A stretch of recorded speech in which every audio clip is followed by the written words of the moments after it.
오늘도 무시무시한 암호화폐 시장에 관련된 소식을 들고 인사를 드려보고 있는 크립토 마토입니다. 일단 가장 먼저 오늘 미국 증시부터 확인을 해보도록 하겠는데, 자, 혼조세가 지속되고 있는 가운데 나스닥 같은 경우는 상승을 아직까지는 이어나가고 있고요.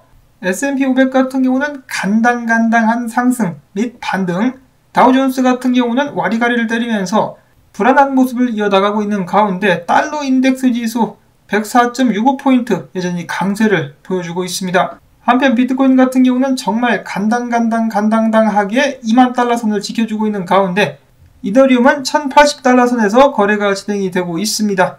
자, 과연 암호화폐 시장 주말 동안에는 어떤 모습을 보여줄 것인가?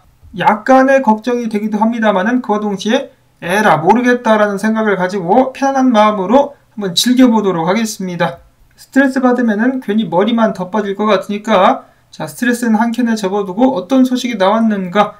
연준의 의장 제롬 파월이 다음과 같이 최근에 밝혔다라고 합니다. 디지털 화폐가 국제 준비 통화로서 달러에 도움될 수 있다. 그리고 우리 연준은 동료들과 함께 힘을 합쳐서 인플레이션율을 2%로 낮출 것.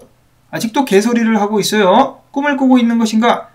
처음에는 인플레이션이 일시적인 것이다라고 구라를 쳤다가 통제가 안 되니까 인플레이션은 경제에 도움이 된다라고 또 다른 구라를 쳤다가 인플레이션 통제가 완전히 안 되니까 이제는 인플레이션을 2%로 낮춰보겠다. 사람의 낯짝이 아닙니다. 두껍다, 두꺼워. 정말 피부가 너무너무 두껍다라는 생각이 드네요. 자, 참고로 연준 이사들 같은 경우, 총재들 같은 경우 전부 다 어마어마한 부자들이죠. 인플레이션 좀 올랐다라고 해가지고 뭐 움찔이나 하겠습니까? 본인들 삶에는 전혀 지장이 없는데 말이죠.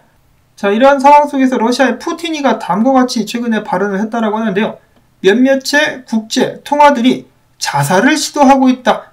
즉, 잘못된 통화 정책들을 통해 가지고 각국의 통화들이 나락의 길로 가고 있다라고 이야기를 한 것인데요. 아무래도 푸틴이 같은 경우는 미국 달러와 유로 그리고 옌을 두고 이야기를 한 것이 아닌가라는 생각이 듭니다.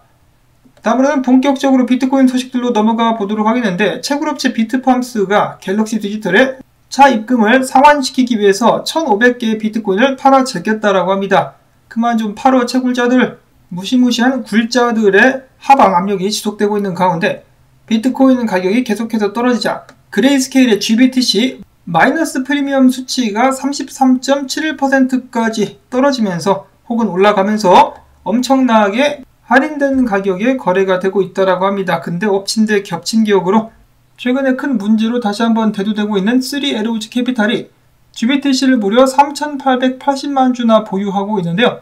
최근에 연쇄 청산을 당하면서 압박을 받고 있는 3에로우즈 캐피탈이 연달은 마진콜 압박을 받게 될 경우 이를 소화해내기 위해서 GBTC를 2차로 시장에 던질 수도 있다라고 합니다. 그러면은 GBTC 떡락 가게 되는 것이겠죠. 그러면 프리미엄이 어디까지 떨어지게 될 것인가 걱정이 좀 되는 가운데, 자, 그레이스케일의 창업자 베리 실버트는 이런 상황 속에서도 실실 쪼개면서 다음과 같이 이야기를 하고 있습니다. 암호화폐 시장의 불확실성에 따른 공포와 이 고통이 극에 달았다. 지금부터 비트코인 줍줍할 자리다. 우리는 산다라고 이야기를 했습니다. 사람들의 반응은 안 좋죠. 이 마이클 세일러가 비트코인 추미할 때마다 떨어진다라고 해가지고 마이클 세일러가 줍줍을 준비하고 있다라고 했을 때 여러 사람들의 반응이 굉장히 좋지 않았었는데, 베리 실버트도 마찬가지인 것 같습니다. 자, 과연 마이클 세일러에 이어서 베리 실버트의 저주도 암호화폐 시장에 충격을 안겨다 주게 될 것인가? 공포 영화의 한 장면이 생각나는 가운데 비트코인 3위 고래였었는데 4위로 밀려났다라고 합니다. 비트코인 4위 고래가 지난 17일 비트코인 305개를 추멸했다라는 소식이 나왔었고요. 자, 그 반면에 여전히 거래소로는 비트코인들이 이동을 하고 있다라고 합니다. 다 던져지는 것은 아닌가? 굉장히 우려가 되는 가운데 분석들을 들어가 보도록 하겠는데요. 첫 번째로는 스마트 컨트랙트 블런치 분석가가 이야기합니다. 전 세계 여러 주요 통화들과 달러들을 대비해 봤을 때 그동안의 약세를 보였었던 이 유로 및 호주 달러 같은 경우는 반등하려고 지금 폼새를 잡아가고 있다. 만약에 달러 바스켓 내에서 다른 통화들이 반전을 꾀하게 된다. 그러면은 달러 인덱스 지수는 떨어질 수밖에 없기 때문에, 그렇게 됐을 경우 달러 인덱스 지수가 떨어졌을 때 달러의 약세에 힘을 받아가지고 자산들이 반등할 수 있다라는 그런 기대감을 가지고 있었다라고 합니다. 자, 근데 만약에 역으로 달러가 계속해서 올라가게 된다면은 지속적으로다가 피똥을 싸는 수밖에 없을 것 같습니다. 굉장히 무시무시한 상황. 계속해서 비트코인에 대한 압박 역시 가중되고 있는 가운데 비트코인 월봉을 보시면은 과거 하락장 때보다 지금 RSI가 더 낮습니다. 과매도되었다는 것을 증거하는 것일 텐데 지금부터 좀 반등이 일어날 수 있으면 얼마나 좋을까라고 기대를 해보는데, 그와 동시에 2018년도 때 하락장 때보다 이번 하락장 매도 볼륨이 좀 더 높았다라고 하네요. 거래량이 좀 더 나와주면서 완전하게 바닥을 찍을 수 있기를 기대를 해보는데요. 자, 그렇게 된다라면 이런 식으로다가 과거처럼 쌍바닥을 찍으면서 다시 한번 상승장을 기약해 볼 수가 있을 것인데요.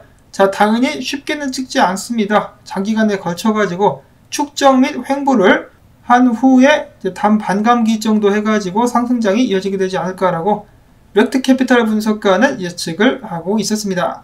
자, 물론 아직까지도 비트코인이 바닥을 찍지 않았다라는 의견들은 계속해서 나오고 있는 상황인데요. $10,000, $12,000, $14,000부터 해가지고 부르는 게 값이다. 계속해서 골라 돗대기 시장처럼 바닥가를 뿌려보고 있는 분석가들, 특히나 $20,000가 위태위태해 보인다라고 많은 사람들이 이야기를 하고 있는데요. 자, 지금 상황에서 봤을 때 $20,000가 좀 무너지면서 비트코인의 수요가 있는 $18,000대를 한번 터치한 다음에 반등이 이어지게 되지 않겠느냐라는 마일즈 J 크리에이티브라는 분석가의 분석인데요. 어디까지 떨어지니 말은 누구나 할 수 있겠지만 일단 비트코인은 미국 증시를 쫓아가게 되지 않을까라는 생각을 여전히 할 수밖에 없겠습니다. 미국 증시가 만약에 지금부터 반등을 이어간다? 그러면은 비트코인 역시 더 이상 아래로 내려가지 않고 반등을 이어갈 수 있을 것이고, 그 반대의 경우도 마찬가지가 될 수 있겠다라는 말씀을 드릴 수밖에 없겠네요. 자, 이런 상황에서 약간 좀 긍정적인 소식이라고 봐야 될까요? 이 짐 크레이머, CNBC의 매드머니 진행자인데요. 이 사람의 예측을 하는 것으로만 봤을 때는 톱니와 맞다이를 떠도 될 정도로 정말로 말하는 것 반대로만 가는 그런 사람이라고 보실 수가 있겠습니다. 참고로 이 양반이 연초에 7개의 주식들을 선별을 해가지고 떡상 갈 거라고 이야기했는데 전부 다 나가리가 돼버렸고요. 몇 달 전에는 이더리움을 또 그렇게 칭찬하면서 이더리움에 대한 기대가 크다라고 했었는데 이더리움 녹았죠. 자, 그랬었던 그가 이번에는 비트코인이 $12,000까지 하락하게 될 것이다 라고 이야기를 했습니다. 그렇기 때문에 반대로 비트코인이 하루빨리 바닥을 찍고 반등을 이어나가게 되지 않을까라는 기대감을 가져보네요. 인간지표 가즈아. 다음으로는 기타 소식들을 알아보도록 하겠는데요. 비트맥스의 공동창업자인 알솔 헤이지가 이야기합니다. 약세장을 견디지 못하는 다수 암호화폐 기업들이 채권자들의 압박을 못 이겨가지고 스테이킹했었던 디파이 자금들을 빼기 위해서 코인들을 팔 것으로 예상이 되기 때문에 알트코인들이 50% 정도 추가적으로 하락할 가능성이 있다라고 예측을 했다라고 합니다. 무시무시하죠. 여기서 만약에 알트코인들이 50% 이상 더 떨어진다. 그러면 이건 요단강을 건너는 정도가 아니라 요단강에 해저 도시를 건설해가지고 거기서 사는 수밖에는 없을 것 같습니다. 무시무시한 상황. 50% 이상 더 떨어지면 안 되는데 지금 3에로즈 캐피탈 및 셀시어스 그리고 다른 업체들이 계속해서 위기를 겪고 있다라고 합니다. 3에로즈 캐피탈 같은 경우는 FTX, 데리비트, 비트맥스에서 각각 청산이 되면서 비트맥스에만 약 $600만 빚을 지고 있는 것으로 알려져 있다라고 합니다. 소식통이 그렇게 전한 것인데요. 자, 비트맥스 뿐만 아니라 거래소들에서 계속해서 청산을 당해버리고 있는 3에로즈 캐피탈. 이러다가 망하겠죠. 쥐지치게 될 수도 있겠는데 이런 상황 속에서 3에로즈 캐피탈의 대표 중에 한 명인 데이비스는 최근 인터뷰에서 다음과 같이 밝혔습니다. 이 회사가 대책 마련에 필요한 시간을 벌 수 있도록 채권자들과 합의에 도달하기를 원한다. 3에로즈 캐피탈 같은 경우도 여기서 또 빼놓을 수 없는 루나와 권 대표 때문에 $2억 손실을 입었다라고 합니다. 그냥 돈을 날려버렸죠. 그 손실까지는 견딜 수가 있었는데 이후에 비트코인, 이더리움 등 다른 자산들의 급락이 이어지면서 피해가 막심하게 커졌었다라고 하네요. 저렇게 됐을 경우 앞에서 잠깐 봤었던 그레이스케일 지분을 매도하게 될 수도 있겠죠. 그러면 비트코인 하방 압력은 가중될 수밖에 없을 것 같습니다. 굉장히 답답한 상황이 이어지고 있는 가운데 최근에 위기를 겪고 있는 회사들을 보면은 이 루나와 UST에 투자를 하지 않은 회사들이 없는 것이 아닌가라는 생각이 들 정도로 마치 전염병 같은 루나 때문에 난장판이 이어지고 있다라는 생각이 듭니다. 여기에 또 추가적으로 중국의 대형 암호화폐 펀드인 바벨 파이낸스 역시 현재 수억 달러 손실에 직면해 있다라고 하네요. 해당 펀드에 투자했었던 사람들은 이제 그 돈 다 날아갔다라고 봐야 되겠죠. 정말로 이 무시무시한 상황이 이어지고 있는 가운데 벤처 캐피탈인 알라메다 리서치가 FTX 거래소로 이더리움 3만 개를 옮겼다라고 합니다. 팔려고 옮긴 것이 아닌가?